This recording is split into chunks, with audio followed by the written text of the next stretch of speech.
Hello folks, welcome to my YouTube channel, Watercolor Impressions. This week we are going to learn how to change composition in our painting. Before you go, hit the subscribe button so you guys can get weekly video updates from our channel. And let's get started, guys. Before we jump onto the painting part, I want to talk a little bit about the reference. And this reference was taken at CNE Exhibition Place, which connects the GO train, and there's a lot of events happen at this place as well. If I would have painted this reference as it is, it looks boring. Even if it's not a best painting to show someone, because it doesn't have a story to it. The only good thing happening about this place is it has a really nice sky element, and that statue which against the sky is a really good element, and there's also foreground shadow which is peeking in the foreground is a really good composition element. So as a painter, you have to tell a story and you have to create an impact in your painting. So that's why I thought it would be a good tutorial for beginners to learn how to change your composition to tell a story in your painting and make it work. Years ago when I started painting, and I wish I knew this before, but hope you guys learned something from it. When it comes to drawing, I'm a big fan of simplifying stuff, so I simplified in a way that I can put some details, change some elements in my composition. As you can see, the cars are far away from our in the reference, but I moved it around so that it's closer, and I also ignored the trees as well, so I don't worry about it. So this tutorial is not about the painting technique or anything else. This is just about I'm showing the composition element, how it works. So I'm throwing down the first wash. For the first wash, there is a warmer sky and a little bit of cooler blue, which also going around the statue. And even though it looks a little bit severe now, but as watercolor it dries out quite light once it dries out. So I'm just going to create a little bit of impact and a little bit of composition element which focus on our statue. And you have a mere second to do this, and as soon as I finished the sky, I little bit warmed the wash at the bottom using cadmium orange. So I'm also staining the buildings now. This is just to see where everything goes, leaving some white bits here and there. And I wasn't happy with the sky, so I'm just going again and just to create an impact in my skies. Yeah, let's paint some foreground element, and I want to create a little bit of a stronger lead-in, and it's going to be a little bit darker, and it takes us into the painting. So it's going to be a little bit of muck in it. I'm using Umber, a little bit of Sepia and everything in it. So I let it dry for quite a bit. So now let's start with the statue, which against the sky element. This is a really important element, and I want to make sure that this is our focal point. I want to make sure that I spend a little bit of time on it. Even though in my drawing I made the wings a little bit bigger, so when I painted it, I made sure that I checked my proportions and I corrected it when I painted it. So there are certain things you can ignore, there are certain things you can't ignore in a painting. There is some monuments or important buildings, you can change the proportion a little bit, but you can't change the proportions that much. But whereas other things in a composition element, you can change it around and nobody gonna notice it. So that's why I also picked this subject, because it has an important composition element which you can't change, but you can change the rest of the stuff in our painting as a composition elements. And I'm also trying to fill this as fast as I can. Even though it looks severe and darker now, it's gonna dry out quite a bit.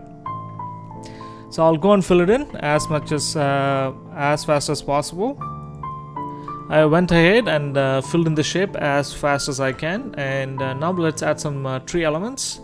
There's two tree elements in our reference. There is one midground and one is foreground on the right hand side. I'm just going to ignore the trees which is on the left hand side. As I said, I'm going to change that composition element to create an impact in our painting. So I'm also trying to add midtone values and a little bit of darker shadows in the trees, which also shapes the building as well. And when I squint my eyes, and there's a little bit of darker tones and a little bit of shapes are missing in my building, so I just want to glaze over it. And you can see I left out quite a bit of details in that statue in the building as well, because when you squint your eyes, it will show the major shapes in your reference as well as in your painting. And I'm just putting the details when I squint my eyes wherever I see the details in the building, and the rest I ignore it. because when you see this painting from far, and that's all it needs, and it will give an illusion of details, and people fill in the details and everything by themselves. And you could see this is the foreground element I was talking about. I'm just going to ignore the trees. I'm just going to put a road where there's a stop sign in it, and where's two people going to be talking there as well. Let's focus on the details now. And in any painting, if you take care of your major shapes, and the rest will fit in the place. What I mean by that, the bigger shape in our painting is the building with the statue in it. If you take care of it properly, and the rest of the element will fit that place in it. Like for example, the big primer shapes in our painting is that statue with the building in it, and the medium shape would be the trees, and the rest would be the cars, the people, and the poles, and everything in it. And you can see in a reference there is no people on the left hand side. I'm adding that the people element because that gives a little bit of scale for our painting. So I'm also connecting the shape from the midground to the cyclist who is in the midground as well, and I'm also adding some shadows for the car and for the stop sign which is in the foreground. And I made this stop sign bigger, and I just want to make sure to make it smaller, but I left it as it is because I don't want to fuss with it. So this is a bit which connects the foreground from the midground, and this also gives a little bit of a lead in for our painting as well. And you can see as soon as we add the painting, the whole picture came alive. So it's all about lighting and shadows in any kind of painting you do. And you can see we totally changed the composition element in our painting. So now I'm going to be adding a little bit of white bits here and there to bring back some of the highlights from our the people, the car, and the rest of the painting. So now it's your turn. Take any kind of painting you've done before, or take any reference and change the composition elements and try to create an impact and try to tell a story from it. And I also worked on this painting a little bit after, and to create a little bit of story, and add a lot of people and a lot of interesting elements in this painting to create an impact as a story as well. This is my final painting. I did add some details in the foreground, like a pole with a little bit of signs in it, and I also added a layer of people, so it also creates this a lead-in for us to go into the painting. Thanks again for watching this how to change composition video tutorial with me.